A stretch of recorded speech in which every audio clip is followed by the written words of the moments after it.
Hello students, पिछले video में हमने आपको मलेरिया के बारे में एक्सप्लेन किया था। ठीक है, आइए देखते हैं नए डिजीज के बारे में जिसका नाम है अमीबाइसिस। तो अमीबाइसिस को समझते हैं, यह कैसे होता है, इसको कैसे रोका जा सकता है। तो ध्यान दीजिए, मानव के बृहद आंत में, ठीक है, मानव के बड़े आंत में, लार्ज इंटेस्टाइन में, मानव के बृहद आंत में पाए जाने वाले एंटमीबा हिस्टोलिटिका नामक प्रोटोजोअन परजीवी से अमीबता अर्थात अमीबिएसिस या अमीबी अतिसार होता है। ठीक है, तो मानव के बड़ी आंत में पाए जाने वाले एंटमीबा हिस्टोलिका नामक प्रोटोजोअन परजीवी से अमीबाइसिस या अमीबी अतिसार होता है। ठीक है, इससे क्या होगा, कोष्ठबद्धता इससे जो होगी, ठीक है, व्यक्ति को कब्ज होगा, उदरी पीड़ा, पेट में दर्द होगा, ऐंठन होगा और अत्यधिक श्लेष्म मल, ठीक है, और रक्त के थक्के वाला मल इस रोग के लक्षण है। ठीक है, तो अमीबिएसिस रोग के क्या लक्षण हैं, तो इसमें आप देख रहे हैं, इसमें कब्ज होता है, पेट में दर्द होती है, ऐंठन होता है और स्टार्ट में जो है अत्यधिक श्लेष्म निकलता है। ठीक है, सफ़ेद सफ़ेद जो है निकलता है और यही जो है अगर पुराना हो जाता है तो अमीबा जो है ज़्यादा घातक हो जाते हैं, तो उस समय जो है रक्त भी निकलने लगता है। ठीक है, पेचिश पड़ने लगती है, तो पहले जो है सफ़ेद पेचिश पड़ता है, फिर खूनी पेचिश होने लगेगी। ठीक है, तो आप देख रहे हैं कि मानव की बृहद आंत अर्थात बड़ी आंत में पाए जाने वाले एंटमीबा हिस्टोलिटिका नामक प्रोटोजोन परजीवी से अमीबता अर्थात अमीबिएसिस या अमीबा अतिसार होता है। ठीक है, इसके प्रभाव से कब्ज, उदरी पीड़ा, ऐंठन, अत्यधिक श्लेष्म मल और रक्त के थक्के वाला मल इस रोग के लक्षण हैं। घरेलू मक्खियाँ इस रोग की शारीरिक वाहक हैं। ठीक है, तो आप देख रहे हैं कि यह अमीबिएसिस रोग जो है वह घरेलू मक्खियाँ जो है इसको फैलाती हैं। घरेलू मक्खियाँ इस रोग की शारीरिक वाहक हैं और परजीवी को संक्रमित व्यक्ति के मल से, ठीक है, परजीवी को, अमीबा को संक्रमित व्यक्ति के मल से, ठीक है, एंटमीबा हिस्टोलिटिका को संक्रमित व्यक्ति के मल से खाद्य और खाद्य पदार्थों तक ले जाकर उन्हें संदूषित कर देती हैं। ठीक है, तो आप देख रहे हैं कि जो घरेलू मक्खियां हैं वह इसकी वाहक होती हैं और एंटमीबा हिस्टोलिटिका परजीवी को संक्रमित व्यक्ति के मल से ये घरेलू मक्खियां खाद्य और खाद्य पदार्थों तक ले जाकर उन्हें संदूषित कर देती हैं। मल पदार्थ द्वारा संदूषित पेयजल और खाद्य पदार्थ संक्रमण के प्रमुख स्रोत हैं। ठीक है, तो अमीबिएसिस जो है एंटमीबा हिस्टोलिटिका को फैलाने का काम जो है वह मल पदार्थ द्वारा, संदूषित पेयजल के द्वारा और खाद्य पदार्थ जो है जो संक्रमित हो चुके हैं उनसे यह फैलते हैं। ठीक है, तो यह था आपके अमीबिएसिस के बारे में। अब देखते हैं नेक्स्ट, एस्केरियासिस क्या होता है। देखें ध्यान से, सामान्य गोल कृमि एस्केरिस, ठीक है, सामान्य गोल कृमि एस्कारिस और फाइलेरिया कृमि उचरेरिया कुछ ऐसे कृमि हैं जो मनुष्य के लिए रोगजनक हैं। ठीक है, तो आप देख रहे हैं कि सामान्य गोल कृमि जैसे एस्कारियासिस और फाइलेरिया कृमि जिसे उचरेरिया कहते हैं, कुछ ऐसे कृमि होते हैं जो मनुष्य में रोग उत्पन्न करते हैं। ठीक है, आंत परजीवी एस्कारिस जो एस्केरिएसिस नामक रोग उत्पन्न करता है। ठीक है, तो आंत का जो परजीवी एस्केरिस है उससे कौन सा रोग होता है, एस्केरिएसिस नामक रोग होता है। ठीक है, इसमें क्या इफेक्ट होगा बॉडी पे, इससे इंटरनल ब्लीडिंग होगी, आंतरिक रक्तस्राव होगा, पेशीय पीड़ा होगी, ज्वर होगा और रक्तता, खून की कमी हो जाएगी और आंत का अवरोध इस रोग के लक्षण है। ठीक है, अगर एस्केरिस की मात्रा जो है अगर ज़्यादा हो गई, ठीक है, तो आंत में अवरोध हो जाएगा और स्टूल जो है, मल जो है पास आउट नहीं हो पाएगा, जिससे ऑपरेशन की ज़रूरत हो जाएगी और ऑपरेशन करके एस्केरिस को निकाला जाता है। ठीक है, तो आंत परजीवी एस्केरिस से एस्केरिस्ता अर्थात एस्केरिएसिस नामक रोग होता है। इससे आंतरिक रक्तस्राव, पेशीय पीड़ा, ज्वर और रक्तता और आंत का अवरोध इस रोग के लक्षण हैं। ठीक है, कैसे फैलते हैं, इस परजीवी के अंडे संक्रमित व्यक्ति के मल के साथ बाहर निकल आते हैं। ठीक है, तो एस्केरियासिस जो है एस्कैरिस परजीवी के अंडे जो हैं वह संक्रमित व्यक्ति के मल के साथ बाहर निकल आते हैं मिट्टी में, और मिट्टी जल पौधों आदि को संदूषित कर देते हैं, ठीक है, प्रभावित कर देते हैं। स्वस्थ व्यक्ति में यह संक्रमण संदूषित पानी, साग सब्जियों, फलों आदि के सेवन से हो जाता है, ठीक है। तो आप देख रहे हैं कि स्वस्थ व्यक्तियों में ये जो अंडे हैं वे संदूषित पानी के माध्यम से, साग सब्जियों के माध्यम से और फलों के माध्यम से, बिना धोए हुए, बिना अच्छे तरीके से साफ किए खाने से ये अंडे जो है स्वस्थ व्यक्ति के शरीर में पहुंच जाते हैं और उनको एस्कैरिस नामक रोग हो जाता है, ठीक है, एस्कैरियासिस। नेक्स्ट देखते हैं वुचुरेरिया। वुचुरेरिया जैसे वुचुरेरिया ब्रैंकोफ्टाई, वुचुरेरिया मैलाई, ठीक है, ये सब फाइलेरियाई कृमि हैं, ठीक है। वुचुरेरिया ब्रैंकोफ्टाई और वुचुरेरिया मैलाई ऐसे फाइलेरियाई कृमि हैं जिसके कारण अंगों में प्रायः अर्धपाद की लसिका वाहिकाओं, ठीक है, घुटने के नीचे के पैर की जो लसिका वाहिकाएं हैं, लिम्फेटिक वेसल्स हैं, में धीरे धीरे बढ़ने वाला दीर्घकालिक शोथ हो जाता है, ठीक है। तो घुटने के नीचे पैर में जो है धीरे धीरे जो है उसमें सूजन होने लगती है, लसिका वाहिकाएं जो हैं उसमें तरल इकट्ठा होने लगता है इस फाइलेरियाई कृमि के कारण। तो वुचुरेरिया अर्थात वुचुरेरिया ब्रैंकोफ्टाई और वुचुरेरिया मैलाई ऐसे फाइलेरियाई कृमि हैं जिसके कारण अंगों में प्रायः अर्धपाद की लसिका वाहिकाओं में धीरे धीरे बढ़ने वाला दीर्घकालिक शोथ हो जाता है। ये कृमि इन अंगों में कई वर्षों तक रहते हैं, ठीक है। तो ये देख रहे हैं कि फाइलेरिया के जो कृमि हैं वह इन अंगों में कई वर्षों तक रहते हैं। यह रोग हस्तिपाद, हाथी पांव, ठीक है, या स्लीपद, ठीक है, एलिफेंसियसिस अथवा फाइलेरियसिस कहलाता है, ठीक है। तो आप देख रहे हैं कि यह इन अंगों में यह जो कृमि हैं वे रहते हैं जिससे उनमें लिम्फेटिक वेसल्स में जो है लिम्फ इकट्ठा होने लगता है और उसमें सूजन आ जाता है, ठीक है। तो अगर यह पैर में सूजन हो तो इसको क्या कहते हैं, हस्तिपाद, हाथी पांव कहते हैं, एलिफेंसियासिस स्लीपद भी कहते हैं, या इसको फाइलेरिया कहते हैं, फाइलेरियसिस कहते हैं, ठीक है। इसके प्रभाव से जनिक अंग, ठीक है, भी प्रभावित हो जाते हैं। जनिक अंग भी अक्सर इस रोग से प्रभावित हो जाते हैं, ठीक है, और इसकी वजह से बड़ी भारी विरूपता आ जाती है। तो जो जनिक अंग हैं वह फाइलेरिया से प्रभावित हो जाते हैं और उनमें भी सूजन हो जाता है, उसमें भी तरल इकट्ठा हो जाता है और उसमें भारी विरूपता आ जाती है, ठीक है। इसकी रोग वाहक जो हैं वे मादा मच्छर हैं। रोग वाहक मादा मच्छर जब किसी स्वस्थ व्यक्ति को काटती हैं, रोग वाहक मादा मच्छर जब किसी स्वस्थ व्यक्ति को काटती हैं तो रोगजनक उस व्यक्ति के शरीर में संचारित हो जाते हैं, ठीक है।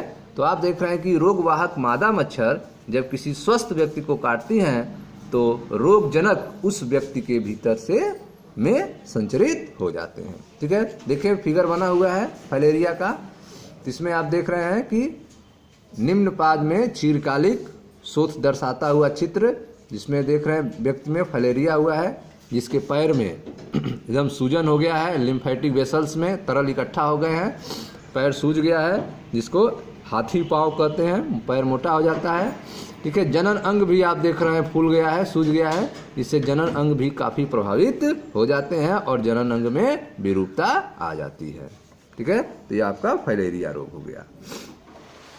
नेक्स्ट देखते हैं, देखें ध्यान से, माइक्रोस्पोरम।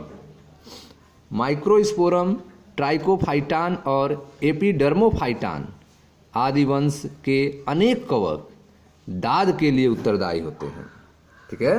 तो माइक्रोस्पोरम, ट्राइकोफाइटान और एपिडर्मोफाइटान आदि वंश के अनेक कवक हैं जिनसे रिंगवर्म होता है, दाद होता है, ठीक है। जैसे देखें यहाँ पर एक व्यक्ति के त्वचा पे यह, ठीक है, दाद हुआ है, फिगर देखें, त्वचा के दाद प्रभावित क्षेत्र को दर्शाता हुआ चित्र है। तो यह देख रहे हैं सफ़ेद सफ़ेद दिख रहा है आपको, यह दाद के लक्षण हैं, ठीक है। इसमें बहुत तेज खुजली होती है और खुजलाने पर उतना ही आनंद आता है, लेकिन उसमें से ब्लीडिंग हो जाती है, तो तब खुजलाना नहीं चाहिए, बचना चाहिए इससे। आगे देखें ध्यान से, माइक्रोस्पोरम, ट्राइकोफाइटान, एपिडर्माफाइटान आदि वंश के अनेक कवक दाद के लिए उत्तरदायी हैं। ठीक है, यह संक्रामक रोग मनुष्य में बहुत ही कॉमन है, सामान्य है। ठीक है, शरीर के विभिन्न भागों जैसे कि त्वचा, नाखून, सिरोवल्क, स्कैल्प, ठीक है, पर सूखी सल्की स्कैली लीजन, विच्छतियाँ इस रोग के प्रमुख लक्षण हैं। ठीक है, तो आप देख रहे हैं कि शरीर के विभिन्न भागों जैसे कि त्वचा पे, नाखून पे, सिरोवल्क, स्कैल्प पे सूखी सल्की विच्छतियाँ स्कैली लीजन शुरू हो जाता है। ठीक है, फटने लगता है, खुजली होने लगता है, इस रोग के प्रमुख लक्षण है। इन विच्छतियों में तेज खुजली होती है। ठीक है, ये जो विच्छतियाँ हैं इनमें बहुत तेज खुजली होती है। यह कहाँ पनपती हैं? उष्मा और नमी। ठीक है, जहाँ पे गर्मी हो और नमी हो, भीगा हुआ स्थान हो, उष्मा और नमी इन कवकों को त्वचा के बलनों, जहाँ पर भी त्वचा फोल्ड होती हो, जहाँ त्वचा मुड़ी हुई हो, ठीक है, जैसे कि गैरोइन रीजन, ठीक है, पाद अंगुलियों के बीच पनपने में मदद करती है। तो आप देख रहे हैं कि रिंग वर्म कवक को अर्थात दाद को फैलने में उष्मा और नमी जो है इन कवकों को त्वचा के बलनों, गैरोइन और पाद अंगुलियों के बीच पनपने में मदद करती है। दाद आमतौर पर मिट्टी से, दाद जो है कैसे फैलता है? आमतौर पर मिट्टी से या संक्रमित व्यक्तियों के तौलिए से, कपड़े या कंघे तक के प्रयोग करने से हो जाता है। तो अगर किसी व्यक्ति को दाद हुआ है तो उसके संक्रमित व्यक्ति है वह, उसके तौलियों के यूज करने से, कपड़े या फिर कंघे तक के प्रयोग करने से स्वस्थ व्यक्ति को दाद हो सकता है। ठीक है, अब इन रोगों से कैसे बचा जाए? ठीक है, अलग अलग टाइप से रोग आपको हमने बताया, तो इन रोगों से बचने के लिए आपको क्या क्या सावधानी करनी है? संक्रामक रोगों से बचने के लिए अनेक संक्रामक रोगों के निरोध और नियंत्रण के लिए व्यक्तिगत, ठीक है, पर्सनल तथा जन स्वास्थ्य बनाए रखना बहुत महत्वपूर्ण है।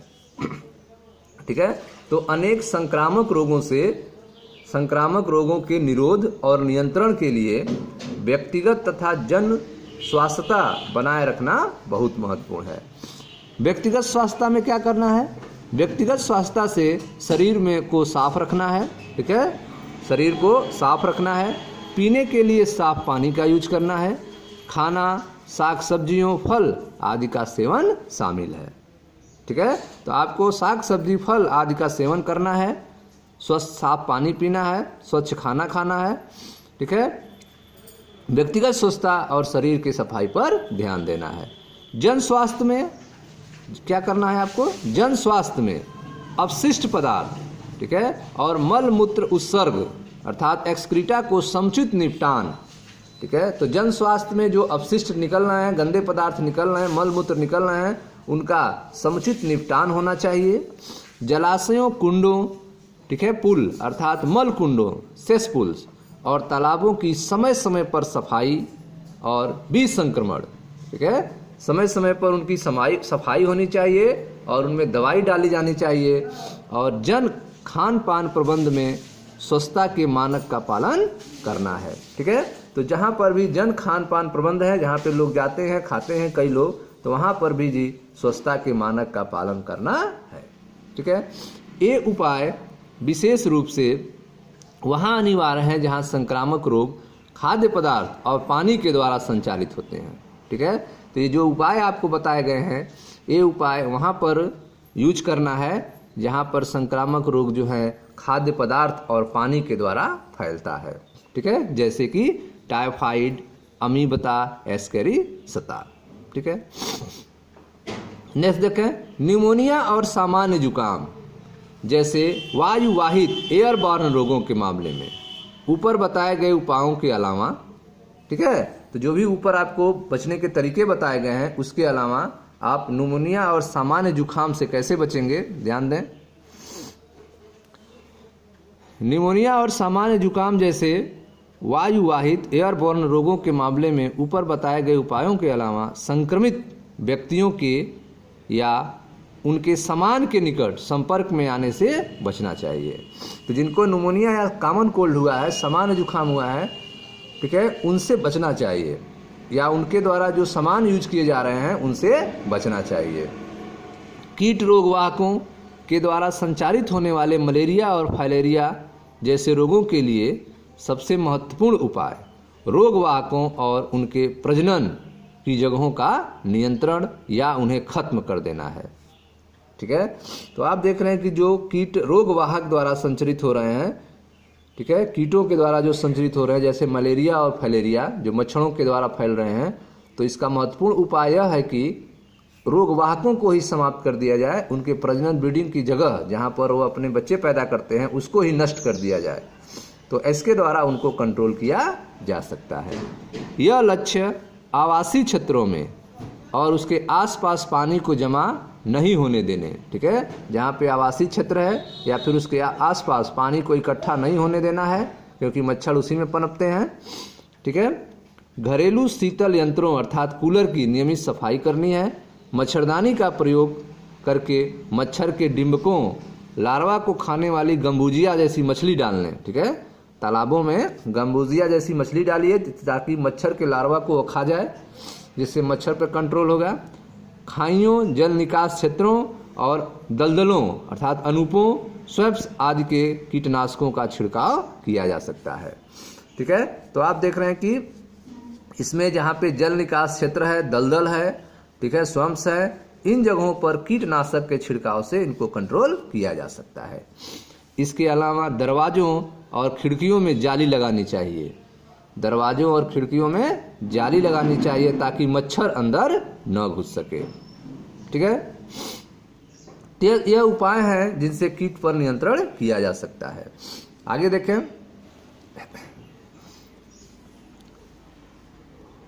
भारतवर्ष के बहुत से भागों में हाल ही में रोगवाहक वाहित एडीज मच्छर, ठीक है, भारतवर्ष के बहुत से भागों में हाल ही में रोगवाहक वाहित एडीज मच्छर के द्वारा डेंगू और चिकनगुनिया जैसे रोगों का व्यापक रूप से फैलने के संदर्भ में ऐसे उपाय और भी महत्वपूर्ण हो गए हैं कि जो भी ऊपर आपको उपाय बताए गए हैं उनका अपनाने से डेंगू और चिकनगुनिया से बचा जा सकता है, जो भारत में अभी बहुत तेजी से फैल रहा था। जीव विज्ञान में हुई प्रगति, ठीक है, जीव विज्ञान में हुई प्रगति से हमें अनेक संक्रामक रोगों से निपटने के लिए कारगर हथियार मिल गए हैं। ठीक है, तो आप देख रहे हैं कि जीव विज्ञान में प्रगति से अनेक संक्रामक रोगों से निपटने के लिए हमें कारगर हथियार मिल गए हैं। ठीक है, टीका, वैक्सीन के उपयोग और प्रतिरक्षीकरण कार्यक्रमों से चेचक जैसे जानलेवा रोग का पूरी तरह से उन्मूलन कर दिया गया है। ठीक है, तो आप देख रहे हैं कि जीव विज्ञान में हुई प्रगति से अनेक संक्रामक रोगों से निपटने में के लिए कारगर हथियार मिल गए हैं। टीका अर्थात वैक्सीन के उपयोग और प्रतिरक्षीकरण कार्यक्रमों से चेचक जैसे जानलेवा रोग का पूरी तरह से उन्मूलन कर दिया गया है। वैक्सीन के इस्तेमाल से पोलियो, डिप्थीरिया, निमोनिया और टिटनस जैसे अनेक संक्रामक रोगों को काफ़ी हद तक कंट्रोल कर लिया गया है। ठीक है, वैक्सीन के उपयोग से पोलियो, डिप्थीरिया, निमोनिया और टिटनस जैसे अनेक संक्रामक रोगों को काफ़ी हद तक नियंत्रित कर लिया गया है। ठीक है, आगे देखें, जैव प्रौद्योगिकी अर्थात बायोटेक्नोलॉजी, जिसके बारे में आप 12वें अध्याय में पढ़ेंगे।